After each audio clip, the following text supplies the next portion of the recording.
What do jet airplanes, dead horses, and merging onto a highway have in common? Today we're going to talk about how to merge onto a highway or interstate correctly so you don't end up like the horse. Stick around, we'll be right back with that information.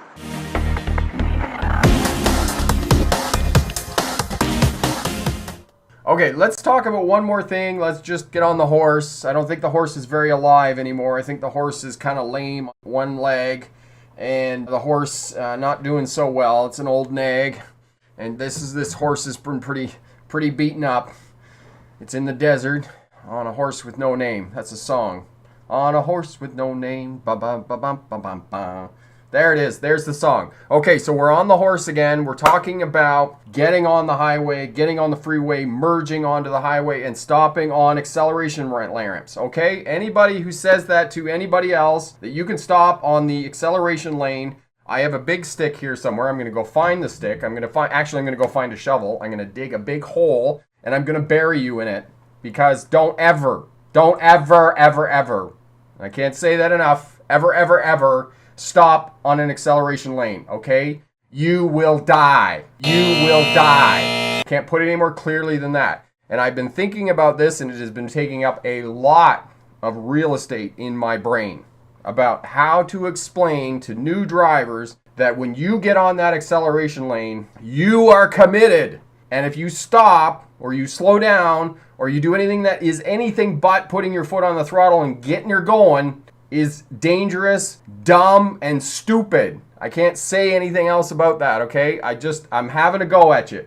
So, what I came up with is getting on a freeway on an acceleration lane is exactly like taking off in a plane.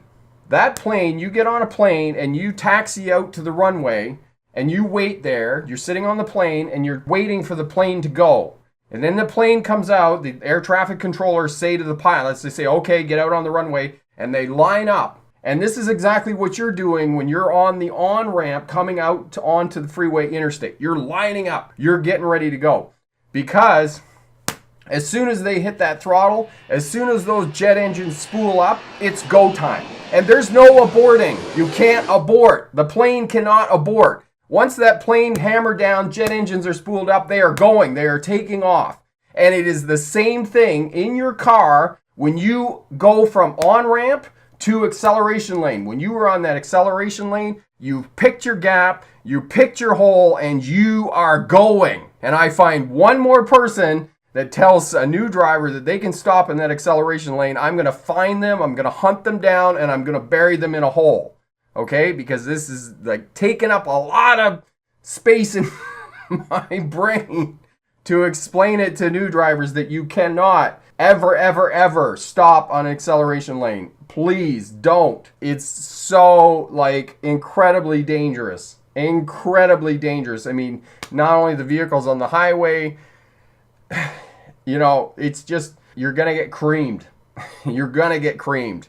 This is what I need to say to you. So when you come out on the highway, freeway, or interstate, you pick your hole. You're looking at the highway, you're looking at the traffic. If there's a big truck out there, plan to get in behind the big truck, not in front of the big truck, in behind the big truck. Pick your hole, line up for that hole, and you're going for the hole, okay? Because if you got something to aim for, something to shoot for, you're going to be on the throttle, you're going to be going. And I have all kinds of other smart drivers that say to me, the acceleration lane's really short. Well, if the acceleration lane is really short, then you need to be using some of the on-ramp to get your foot into the throttle. Because I'll tell you, if my old 30-year-old buggy will get up to 100 kilometers an hour in a very short space of time, I'm telling you that there's no acceleration lane and no vehicle in this day and age that won't get up to at least 50, 60 miles an hour before you start moving out onto that highway freeway. All right, so we rode the dead horse one more time. Hang on there one sec. The thought of failing your driver's test is what keeps you up at night right now. Click the link over here. Check out the Smarter Driver course package that guarantees that you will pass your driver's test first time. Click the link and check that out. And have a great day. All the best. Bye now.